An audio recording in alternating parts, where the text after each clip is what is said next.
Saat Tukijo, satpam di Gria Kencana, merunduk di bawah caci maki Pak Prasetyo. Bau gosong dari aspal yang baru ditambal, seakan menginjak nasibnya.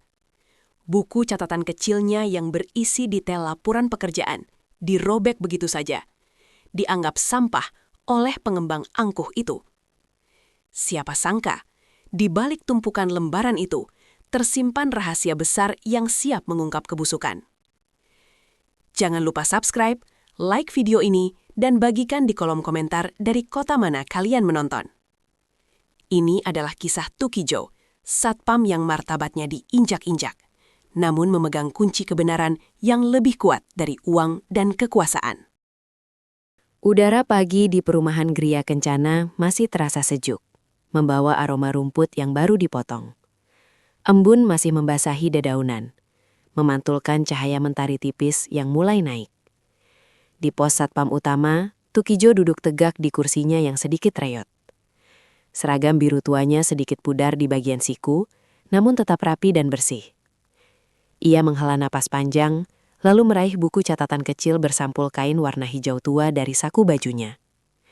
Buku itu sudah usang. Pinggirannya melengkung dan beberapa halaman terlihat menguning.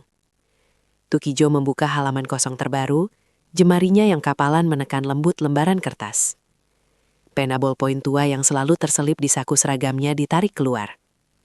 Pelan-pelan, dengan tulisan tangan yang rapi dan teratur, Tukijo mulai mencatat. Hari ini tanggal berapa? Cuaca cerah, tidak ada insiden mencurigakan dari pukul 6 sampai 7 pagi. Ia menuliskan detail sekecil apapun. Sebuah keran di taman blok C3 yang menetes perlahan. Lampu jalan di persimpangan blok E yang kadang berkedip. Bahkan ada satu kucing liar berwarna oranye yang terlihat melintas masuk dari pagar belakang. Bagi Tukijo, semua itu penting. Semua itu adalah bagian dari tanggung jawabnya menjaga ketertiban Gria Kencana. Dia mencatatnya bukan karena diminta, tapi karena sudah menjadi kebiasaan. Kebiasaan yang membentuknya menjadi sosok teliti dan dipercaya oleh sebagian besar penghuni, setidaknya manajer lama. Di tengah kesibukan menulisnya, Tukijo sesekali mengangkat kepala. Matanya yang tajam mengawasi gerbang utama. Ia menyapa dengan senyum tipis beberapa penghuni yang keluar untuk berolahraga pagi. Banyak dari mereka hanya membalas dengan anggukan singkat, tanpa menyadari betapa detail catatan Tukijo untuk mereka. Hatinya sedikit berdesir melihat mobil-mobil mewah berbaris rapi di jalanan perumahan. Sebuah pemandangan yang sangat kontras dengan hidupnya.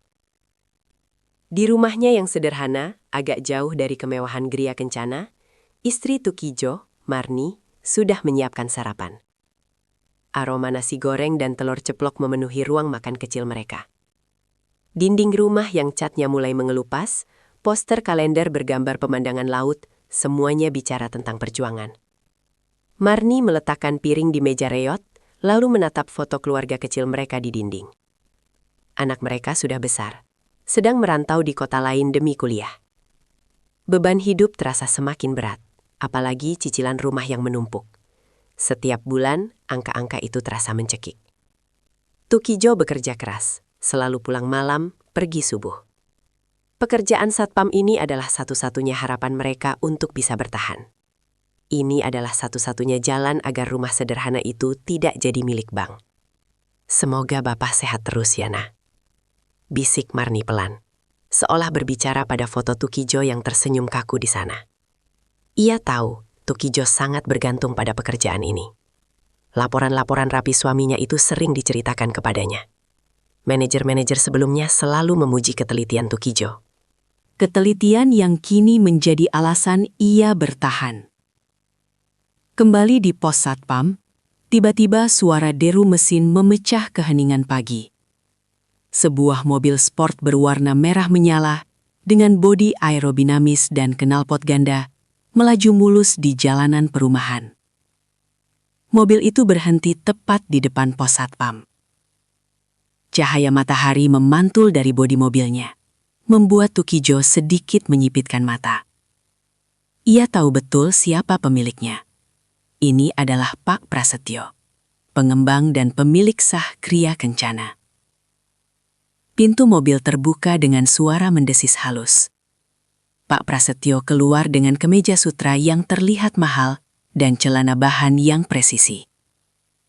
Wajahnya yang terlihat dingin menatap Tukijo sekilas, tanpa senyum. Ada kesan kekuasaan dan kesombongan yang terpancar dari setiap gerak-geriknya. Dia tidak membuang waktu untuk berbasa-basi.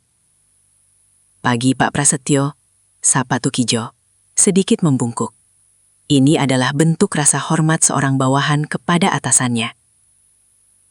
Pak Prasetyo hanya mengangguk tipis, nyaris tak terlihat. Tatapannya lebih fokus pada perumahan, bukan pada Tukijo. "Keamanan aman kan, Pak?" tanyanya singkat. Suaranya berat dan berwibawa. Bukan pertanyaan tulus, lebih seperti sebuah pernyataan. "Aman, Bapak. Sejauh ini tidak ada masalah berarti," jawab Tukijo sikap. Ia menyodorkan sedikit buku catatannya, seolah siap memberi laporan lebih detail jika diminta. Namun Pak Prasetyo tidak peduli. Pak Prasetyo melirik sekilas ke arah buku catatan di tangan Tukijo. Ada kerutan tipis di dahinya, seolah melihat sesuatu yang mengganggu. Ia tidak menanggapi lebih lanjut, hanya berdeham pelan. Tangannya meraih ponselnya yang berdering. Ia berjalan menjauh sedikit, berbicara dengan nada serius yang tidak bisa didengar Tukijo. Tukijo kembali mencatat, namun fokusnya sedikit terpecah. Ia melihat Pak Prasetyo sesekali melirik ke arah beberapa blok perumahan baru, terutama di area belakang. Di sana memang ada beberapa laporan kecil yang Tukijo catat minggu lalu. Retakan rambut di tembok pagar salah satu rumah, genangan air yang lambat surut di jalanan depan Blok F, hal-hal yang mungkin dianggap sepele oleh orang lain. Namun Tukijo mengingatnya. Ia bahkan pernah mencatat soal warna cat yang agak berbeda di beberapa rumah di Blok F dibanding Blok A. Detail yang sangat kecil. Tanpa Tukijo sadari, laporan-laporan rapi miliknya itu sedikit banyak menyentuh area sensitif bagi Pak Prasetyo. Laporan-laporan itu menjadi saksi bisu, bahkan jika hanya sekilas. Pak Prasetyo tampak gelisah, sesekali menggaruk tengkuknya. Kemudian sebuah nama muncul di percakapan telepon Pak Prasetyo, samar-samar terdengar oleh Tukijo. Proyek, material, laporan kualitas. Tukijo tidak terlalu memperhatikannya, sibuk dengan pikirannya sendiri. Dia tidak tahu bahwa kerutan di dahi Pak Prasetyo itu bukan karena proyek biasa. Itu karena beberapa laporan mengenai kualitas pembangunan di beberapa blok perumahan telah sampai padanya. Laporan yang ia anggap remeh, namun bisa menjadi celah besar. Pak Prasetyo mengakhiri panggilannya dengan wajah tegang. Ia kembali menatap Tukijo, namun kali ini dengan tatapan yang berbeda. Ada kilat penilaian, bahkan sedikit perhitungan di matanya. Matanya tertuju pada buku catatan kecil yang masih dipegang Tukijo. Sebuah tatapan yang membuat Tukijo sedikit bergidik. Tatapan itu seolah melihat Tukijo bukan sebagai bawahan setia, melainkan sebagai potensi masalah. Tukijo hanyalah seorang satpam telaten, pencatat semua kejadian di perumahan Gria Kencana. Namun detail-detail kecil yang ia rekam tanpa disengaja, kini mulai menjadi bayangan ancaman. Pak Prasetyo, sang pemilik, diam-diam mulai mencari cara untuk membersihkan masalah yang mungkin ditimbulkan oleh catatan-catatan tersebut. Tukijo menghela napas. Ia tidak menyadari bahaya yang mulai mengintai dari pandangan dingin Pak Prasetyo. Ia hanya tahu bahwa menjaga pekerjaannya adalah prioritas utama untuk keluarganya, untuk melunasi cicilan rumah. 2 kalimat rekap. Tukijo, satpam telaten di perumahan mewah, terus mencatat detail sekecil apapun demi pekerjaan dan keluarga, tanpa menyadari Pak Prasetyo, pemilik perumahan yang berkuasa, mulai melihatnya sebagai potensi masalah. Pak Prasetyo, terganggu oleh laporan kualitas pembangunan, diam-diam mengamati buku catatan Tukijo dengan tatapan penuh perhitungan. 1 kalimat cliffhanger. Ancaman yang lebih besar kini mulai mengintai dari balik kekuasaan Pak Prasetyo. Membayangi hidup sederhana Tukijo. Jalanan di Blok C perumahan Gria Kencana yang baru saja diperbaiki 2 bulan lalu dengan janji kualitas premium, kini ambles. Retakan memanjang seolah ular raksasa meliuk, menciptakan lubang menganga yang cukup dalam di tengah jalan, mengganggu akses dan memicu kemarahan para penghuni. Beberapa mobil mewah terpaksa memutar jauh, sementara anak-anak yang biasa bermain sepeda di sana dilarang keras mendekat. Tukijo, dengan seragam satpamnya yang sedikit lusuh, berdiri di tepi lubang. Tangannya memegang pena tua dan buku catatannya yang selalu setia. Matanya menelusuri setiap detail setakan, membandingkannya dengan coretan-coretan rapi dalam buku.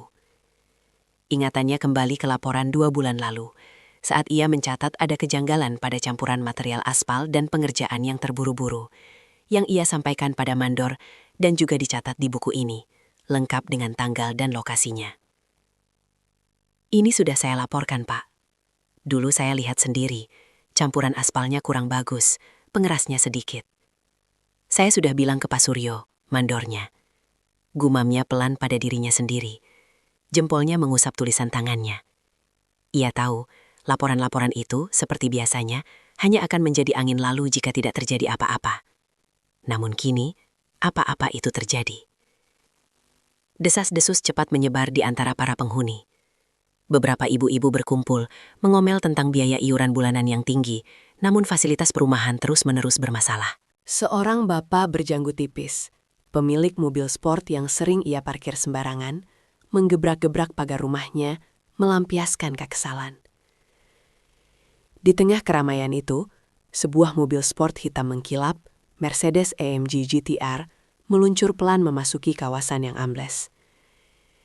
Kaca jendelanya yang gelap turun, memperlihatkan wajah Pak Prasetyo, sang pengembang dan pemilik Gria Kencana. Ekspresinya terlihat tenang, namun sorot matanya yang tajam memindai kerumunan dengan cepat. Ia keluar dari mobilnya, mengenakan kemeja polo bermerek mahal dan celana pendek selutut. Aura kemegahan terpancar jelas, kontras dengan kekisruhan di sekitarnya. Seolah-olah ia datang dari dunia yang berbeda, hanya untuk mengamati kekacauan yang tak seharusnya terjadi di kerajaan kecilnya. Ada apa ini? Kenapa jalanan bisa seperti ini? Suara berat Pak Prasetyo membelah keramaian, nadanya dingin dan menuntut. Beberapa penghuni maju, mengeluhkan kualitas pembangunan. Ini kan baru 2 bulan, Pak Pras. Kok sudah begini? Tanya seorang bapak-bapak, nada suaranya penuh kekecewaan.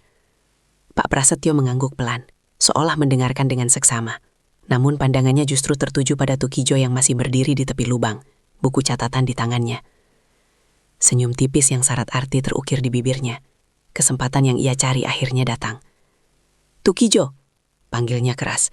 Nama itu menggema di antara suara-suara keluhan. Tukijo tersentak, menoleh, dan segera mendekat. Ada apa, Pak? Tanyanya sopan, namun ada sedikit kegelisahan dalam intonasinya. Ia tahu, sorot mata Pak Prasetyo bukanlah sorot mata persahabatan. Apa yang kamu lakukan di sini, Tukijo? Kenapa jalanan ini bisa ambles? Kamu kan yang setiap hari patroli. Setiap hari kamu lihat ini semua, kan? Pak Prasetyo melontarkan pertanyaan beruntun. Bukan dengan nada bertanya, melainkan menuduh. Ia melangkah mendekat, mengintimidasi Tukijo dengan postur tubuhnya yang lebih tinggi dan tatapan merendahkan. Saya sudah melapor, Pak. 2 bulan lalu, waktu pengecoran, saya sudah mencatat.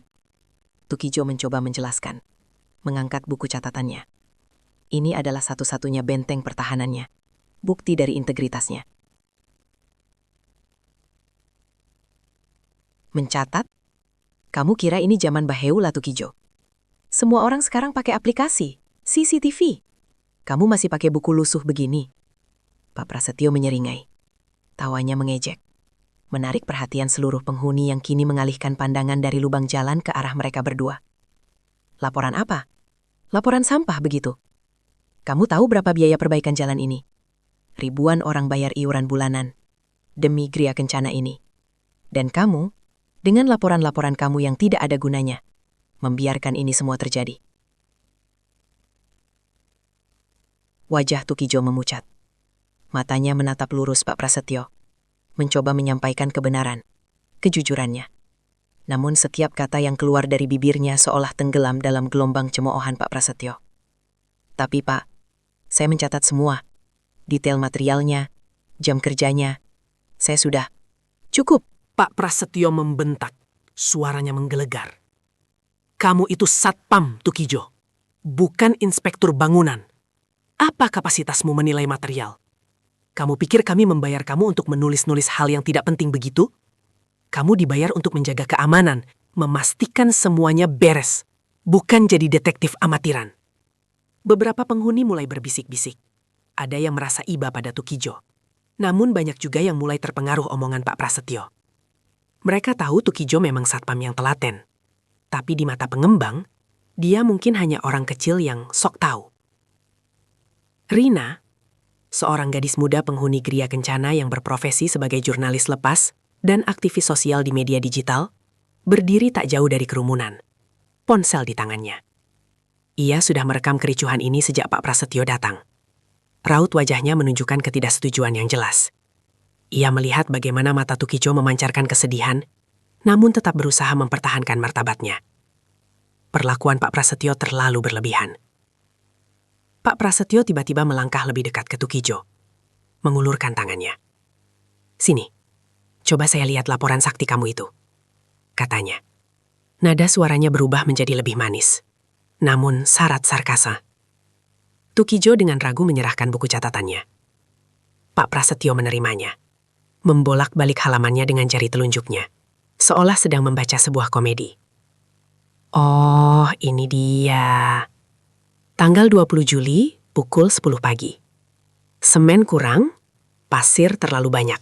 Tanggal 21 Juli, Pak Mandor Suryo terlihat menerima amplop dari supplier.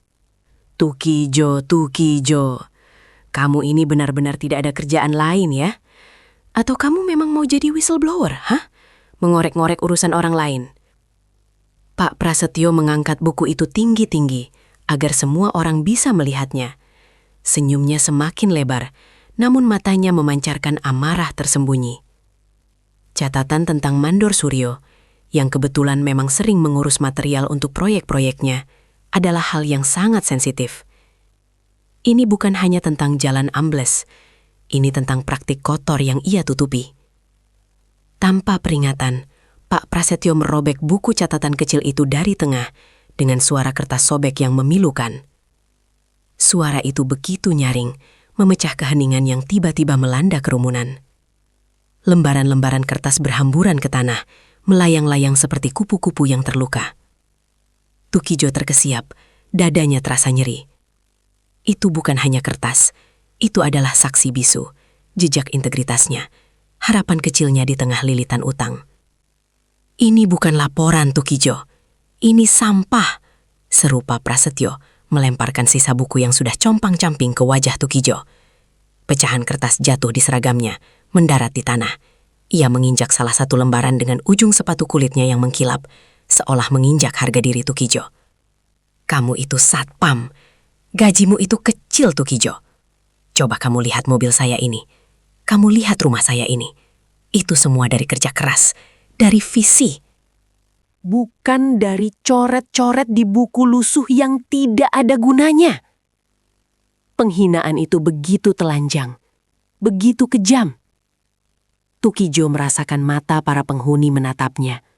Sebagian dengan simpati, sebagian lagi dengan pandangan skeptis, atau bahkan jijik.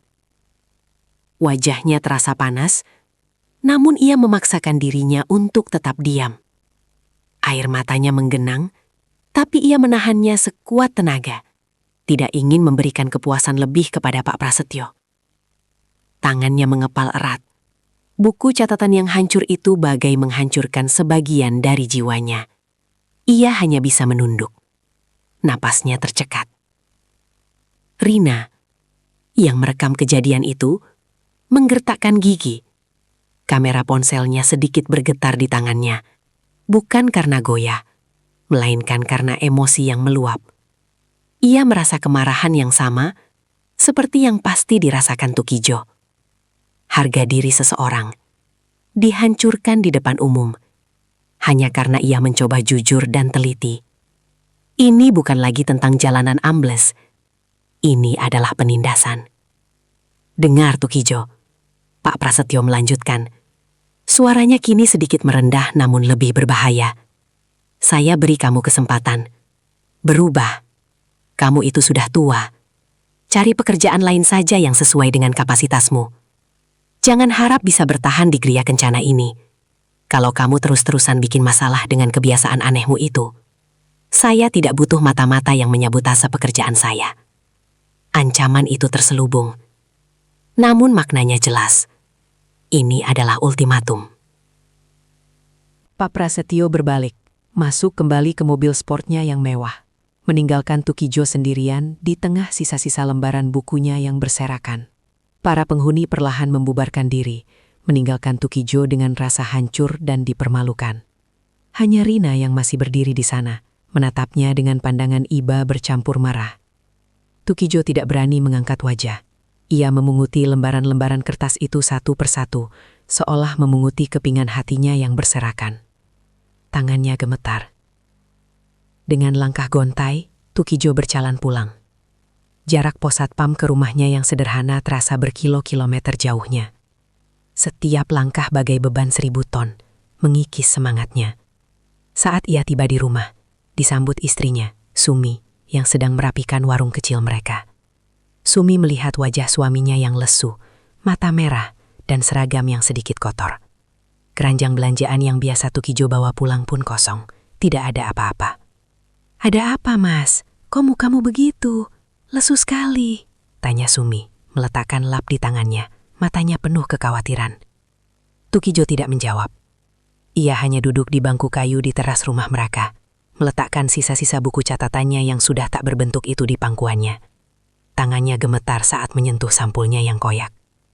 Ia merasa segalanya sudah berakhir. Aku dipermalukan, Sum. Di depan semua orang.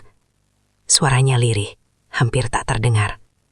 Sumi mendekat, berlutut di hadapan suaminya, menggenggam tangan Tukijo yang kasar. Dipermalukan bagaimana, Mas? Siapa yang berani? Pak Prasetyo. Dia merobek buku catatanku. Dia bilang aku tidak becus. Sampah. Dia mengancam akan memecatku. Tukijo akhirnya pecah. Air mata yang ia tahan di depan umum kini mengalir membasahi pipinya yang keriput.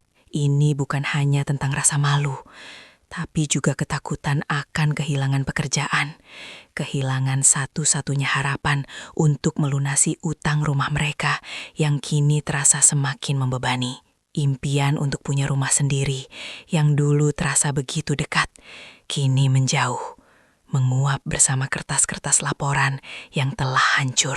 Sumi memeluk suaminya erat, merasakan keputusasaan yang sama mencengkram hatinya. Mereka berdua terdiam dalam pelukan, hanya suara tangis Tukijo yang memecah keheningan senja. Harapan mereka, seperti bara api yang ditiup dadai, nyaris padam. Apakah ketelitian dan kejujuran Tukijo justru akan mengakhiri segalanya? 2 kalimat rekap. Tukijo dipermalukan di depan umum oleh Pak Prasetyo atas insiden jalan ambles, di mana laporan telitinya dianggap sampah dan buku catatannya dirobek di hadapan banyak orang. Rasa malu dan ancaman pemecatan menghancurkan semangat Tukijo, membuatnya pulang dengan perasaan hampa dan putus asa.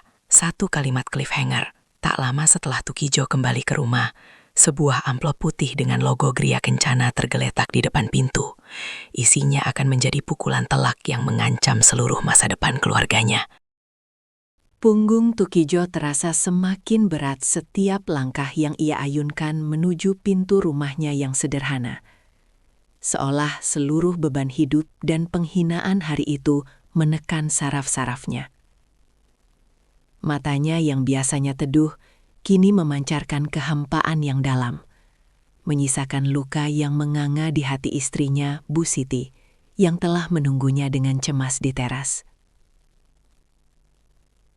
Air muka Bu Siti yang biasanya ceria kini keruh, terpukul melihat suaminya yang tak pernah sekalipun mengeluh, kini tampak hancur lebur tanpa kata. Beberapa hari berikutnya, suasana di rumah mungil mereka terasa mencekam. Tukijo lebih banyak melamun, pandangannya seringkali kosong menatap tembok yang catnya mulai mengelupas, seolah di sana terproyeksi masa depan kelam yang menghantui. Ancaman pemecatan dari Pak Prasetyo bukanlah sekedar gertakan belaka. Seminggu setelah insiden di taman, Sepucuk surat peringatan pertama tiba. Terbungkus amplop resmi perusahaan dengan logo Gria Kencana yang megah, kontras dengan isi suratnya yang menohok. Tulisan tebal pada surat itu menyebutnya tidak kompeten, lalai dalam tugas, dan berpotensi diberhentikan jika tidak ada perbaikan signifikan. SP itu menjadi semacam palu godam yang menghancurkan sisa-sisa harapan. Kalau sampai Bapak dipecat, bagaimana nasib kita, Pak? Bisik Bu Siti suatu malam. Suaranya bergetar menahan tangis. Utang rumah yang mencekik, biaya sekolah anak-anak yang sebentar lagi naik, semua itu adalah beban nyata yang kini terhampar di hadapan mereka. Lebih menakutkan dari bayang-bayang kegelapan. Tukijo hanya bisa mengusap punggung Bu Siti, tak mampu mengeluarkan sepatah kata pun. Ia merasakan keadilan telah melenceng jauh, dan kini ia, si kecil yang jujur, terpojok tanpa daya. Ia tahu, Pak Prasetyo punya kuasa untuk melakukan apa saja. Di sisi lain kompleks, di balik dinding kaca yang mengkilap kantor pengelola Gria Kencana, Pak Prasetyo menikmati kopi mahalnya. Pandangannya tajam menatap layar tablet berisi laporan keuangan. Ia merasa lega, seolah beban besar telah terangkat dari pundaknya. Kejadian dengan Tukijo adalah peringatan keras bagi siapapun yang berani mengusik stabilitas bisnisnya. Doni, pastikan semua arsip laporan lama, terutama yang berkaitan dengan pemeliharaan dan proyek awal Blok C dan E, sudah disisihkan. Jangan sampai ada yang tercecer. Perintah Pak Prasetyo melalui telepon. Suaranya datar namun penuh otoritas. Kita akan melakukan perombakan sistem pengarsipan. Yang lama itu sudah tidak relevan lagi. Doni, asisten pribadinya yang penurut, mencatat perintah itu dengan patuh. Ia tahu, tidak relevan lagi adalah kode halus untuk musnahkan tanpa jejak. Dalam beberapa hari, puluhan boks arsip berdebu, termasuk beberapa jilid tebal laporan harian Satpam yang salah satunya pernah dibuat Tukijo, mulai dipindahkan ke gudang belakang, menunggu instruksi selanjutnya untuk dihancurkan. Pak Prasetyo tersenyum puas. Dengan menyingkirkan Tukijo dan memusnahkan laporannya, ia merasa telah membersihkan jejak-jejak masalah yang mungkin akan datang. Ia tak menyadari, ia telah meremehkan kekuatan detail yang terlupakan. Saat Tukijo termenung di bangku depan rumahnya, memandangi pena tuanya yang tergeletak di meja, sebuah ide samar-samar muncul di benaknya. Pena yang selama ini menjadi saksi bisu ketelitiannya, alatnya untuk merekam setiap retakan kecil di jalan, setiap lampu taman yang mati, setiap detail yang menurut Pak Prasetyo tak penting.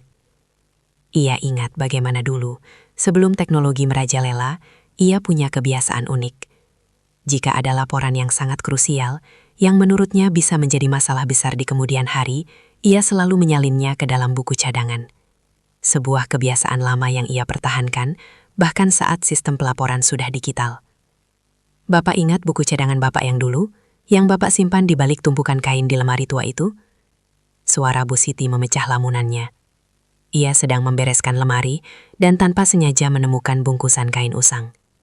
Tukijo menoleh, matanya berbinar samar. Buku cadangan. Ia nyaris melupakannya. Buku bersampul plastik bening yang lebih kecil dari buku utamanya, berisi salinan-salinan penting yang dulu sering ia kerjakan di pos Satpam saat sedang sepi. Sebuah kebiasaan yang berakar dari rasa tanggung jawabnya yang mendalam. Ia segera bangkit, dengan gerakan yang lebih cepat dari biasanya, menuju lemari tua di kamar belakang yang nyaris tak pernah dibuka. Di sana, tersembunyi di balik tumpukan kain batik tua milik Bu Siti, ia menemukan buku itu. Debu tipis menyelimutinya, namun saat Tukijo membukanya, tulisan tangannya yang rapi, angka-angka, tanggal, dan lokasi-lokasi kejadian masih jelas terbaca. Sebuah harapan kecil mulai tumbuh di hatinya yang hancur. Ini bukan hanya catatan biasa. Ini adalah jejak rekam, kronologi yang tak terbantahkan. Bukti dari setiap kata yang ia ucapkan saat dipermalukan oleh Pak Prasetyo. Ini adalah senjata terakhirnya. Tukijo mulai menyusun kembali semua kepingan informasi dari buku cadangannya. Ia bekerja dalam diam, di meja kecil di sudut rumahnya, di bawah cahaya lampu yang redup. Setiap malam, ia membuka halaman demi halaman, membandingkan tanggal dan insiden. Ia mulai melihat pola, Sesuatu yang dulu hanya ia catat sebagai masalah rutin, kini terlihat seperti sebuah benang merah yang mengarah pada sesuatu yang lebih besar. Di suatu sore, ketika Tukijo sedang duduk melamun di teras, Rina, penghuni muda yang tinggal di Blok D, lewat di depan rumahnya. Rina mengenali Tukijo. Ia adalah sosok yang ceria, pandai bergaul, dan dikenal aktif di media sosial dengan konten-konten sosialnya. Sejak insiden di taman, Rina merasa tidak nyaman. Ia sering memutar ulang rekaman video di ponselnya, video yang menangkap dengan jelas bagaimana Pak Prasetyo merobek buku catatan Tukijo dan menghinanya di depan umum. Hatinya tergerak melihat kondisi Tukijo yang sekarang tampak begitu terpuruk. Rina memberanikan diri mendekat. "Pak Tukijo, apa kabar?"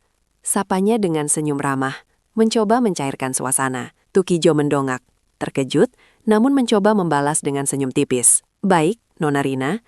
Ada yang bisa saya bantu? Saya ingin bicara sebentar, Pak, tentang kejadian waktu itu," kata Rina pelan, menyiratkan keseriusan.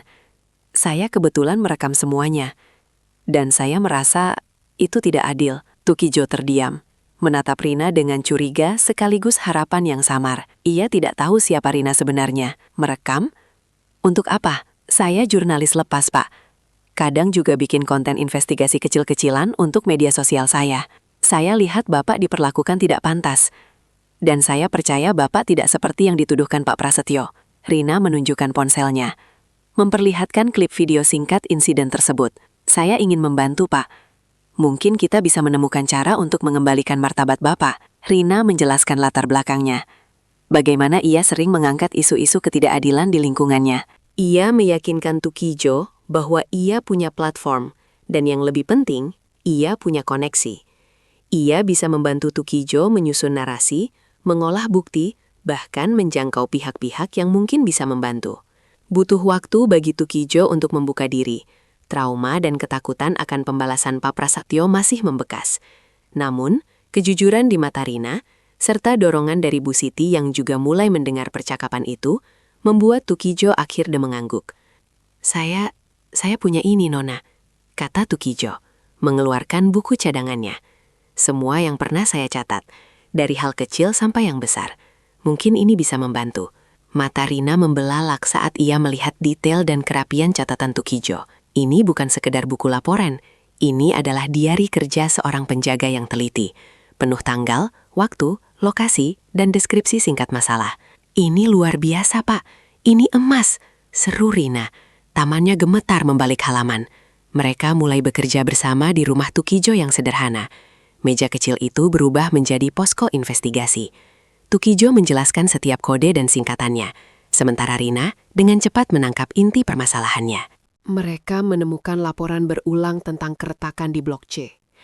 Penggunaan semen yang berbeda dari spesifikasi standar di area konstruksi baru Blok E. Laporan amblesnya tanah di area taman yang baru diperbaiki, padahal sudah dilaporkan Tukijo tentang kontur tanah yang rawan longsor. Hingga biaya perawatan fasilitas umum yang melonjak drastis tanpa ada perbaikan signifikan. Pola itu semakin jelas terungkap. Laporan-laporan Tukijo tentang kualitas material di Blok C dan E, serta masalah drainase yang sering mampet, bukan sekedar kelalaian. Itu adalah jejak dari pengurangan spesifikasi material dan praktik penghematan yang merugikan, dilakukan demi keuntungan besar. Biaya perawatan yang digelembungkan adalah modus untuk menguras kas perusahaan. Bahkan, yang paling mengejutkan, di beberapa catatan paling lama, Tukijo mencatat adanya kejanggalan dalam pengurusan sertifikat tanah di Blok F, yang dulu sempat ia dengar selentingan kabar penjualan ganda atau pengalihan lahan secara ilegal oleh pengembang. Detail-detail kecil yang ia anggap rutinitas penjaga keamanan, kini menjadi benang kusut yang membongkar sebuah intrik besar. Pak Prasetyo bukan hanya menipu, tapi juga melakukan praktik ilegal yang bisa merugikan banyak penghuni dan negara. Laporan Tukijo adalah bukti primer, sebuah mosaik kejahatan yang tak sengaja ia rekam. Ini bukan hanya tentang Bapak, Pak Tukijo. Ini tentang semua penghuni Gria Kencana. Bahkan lebih luas lagi, kata Rina, suaranya dipenuhi semangat juang. "Kita harus membukanya ke publik. Secara viral." Tukijo menatap tumpukan catatannya. Lalu pada Rina, wajahnya menunjukkan campuran ketakutan dan tekad. Ia tahu, ini adalah pertarungan besar. Mereka sudah memiliki bukti. Namun, Melawannya ke publik akan sangat beresiko.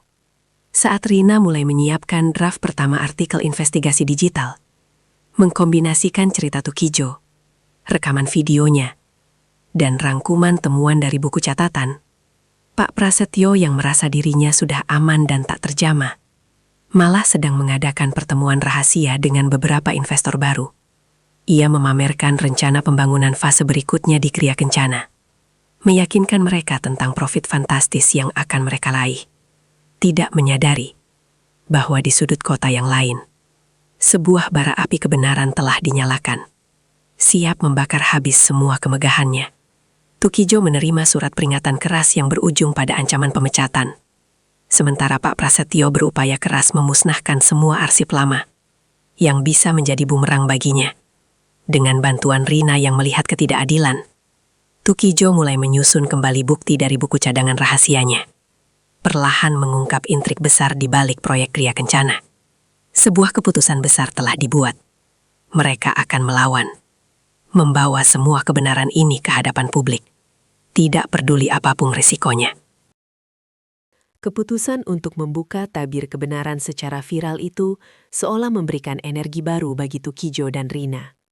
Mereka menghabiskan malam itu di rumah sederhana Tukijo, di meja makan yang menjadi saksi bisu perjuangan keluarga ini, menyusun materi yang akan mereka sebarluaskan.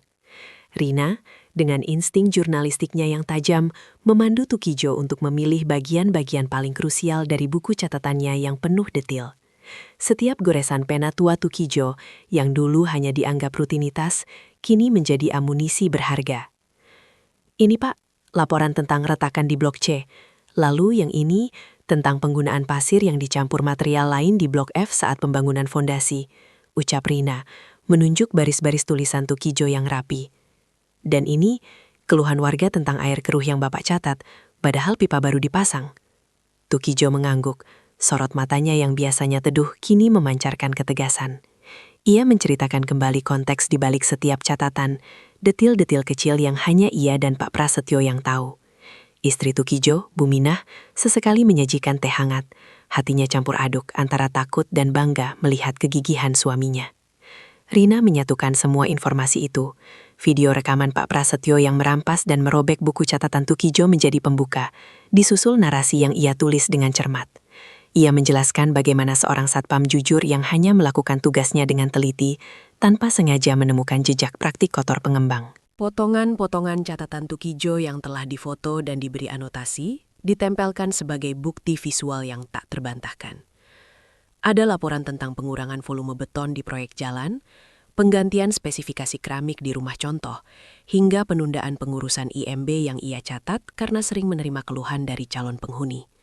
Semua itu, ketika dirangkai, membentuk pola yang mengarah pada satu kesimpulan, penipuan berskala besar. Di tengah malam yang sunyi, ketika sebagian besar warga Gria Kencana terlelap dalam kemewahan semu yang mereka beli, Rina menekan tombol publikasi. Sebuah desiran kecil menyertai tindakan itu, seperti kupu-kupu yang baru keluar dari kepompong, siap mengepakkan sayap dan memicu badai. Ia mempublikasikannya di platform berita digital tempatnya sesekali berkontribusi, lalu membagikannya secara luas di seluruh lini masa media sosialnya. Pagi menjelang.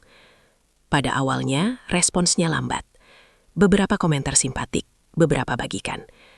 Namun efek bola salju mulai bekerja. Video Pak Prasetyo yang marah-marah dengan nada merendahkan, menyebut buku catatan Tukijo sampah, menjadi pemicu emosi yang kuat. Warganet marah. Kisah David melawan Goliat modern ini lengkap dengan antagonis yang arogan dan protagonis yang jujur dari kalangan rakyat kecil, menyentuh hati banyak orang. Dalam hitungan jam, cerita Tukijo dan Pak Prasetyo menjadi trending topik. Tagar satpam jujur dan Gria Kencana penipu membanjiri jagat maya. Berbagai akun gosip dan berita online mulai ikut menyebarkan. Di pos Satpam Gria Kencana, yang kini menjadi sorotan, Tukijo menjalani harinya seperti biasa, namun dengan tatapan mata yang berbeda dari para penghuni. Beberapa menghindarinya, beberapa menatapnya dengan rasa ingin tahu bercampur kekaguman. Surat peringatan keras yang sempat membuatnya tertekan, kini terasa tak lagi mengintimidasi. Ia tahu, ia tidak sendirian.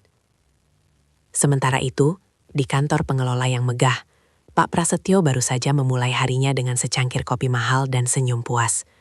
Namun senyum itu luntur seketika ketika sekretarisnya dengan wajah pucat menunjukkan rentetan berita dan postingan viral di tabletnya. Video dirinya yang mempermalukan Tukijo berputar-putar di setiap platform. Namanya, nama perusahaannya, dan proyek Gria Kencana dicap sebagai penipu. Apa-apaan ini? Siapa yang berani-beraninya? Raung Pak Prasetyo, suaranya menggelegar di seluruh kantor. Jemarinya mencengkram tablet hingga buku-buku jarinya memutih. Amarahnya meluap, bercampur panik. Bagaimana mungkin masalah sekecil ini bisa meledak sebesar ini? Panggil tim hukum, tuntut mereka semua. Suruh orang-orang itu menghapus semua. Rina yang menerima ancaman dan pesan-pesan bernada intimidasi dari pihak Pak Prasetyo tetap tenang. Ia sudah memperkirakan reaksi ini. Ini yang kami tunggu Pak Tukijo, katanya kepada Tukijo melalui telepon. Saatnya kebenaran bicara lebih keras. Ancaman gugatan hukum dari Pak Prasetyo menjadi bumerang. Warganet semakin geram, menganggapnya sebagai upaya membungkam kebenaran. Tim Rina, dibantu oleh beberapa teman jurnalis investigasi yang terpanggil, mulai melakukan verifikasi independen atas catatan Tukijo. Mereka membandingkan tanggal laporan Tukijo dengan catatan pembelian material, izin proyek, dan bahkan mewawancarai beberapa mantan pekerja proyek yang kini berani angkat bicara. Satu persatu, temuan Tukijo terbukti valid. Keretakan di Blok C ternyata memang disebabkan oleh adukan semen yang tak sesuai standar. Pipa air yang sering mampet dan berkarat di Blok F adalah jenis pipa murah yang tidak disarankan untuk perumahan elit. Bahkan, ada indikasi sertifikat tanah di beberapa blok baru yang masih bermasalah. Sesuatu yang sempat Tukijo catat karena seringnya calon pembeli menanyakan kejelasan dokumen tersebut, namun selalu diredam oleh Pak Prasetyo.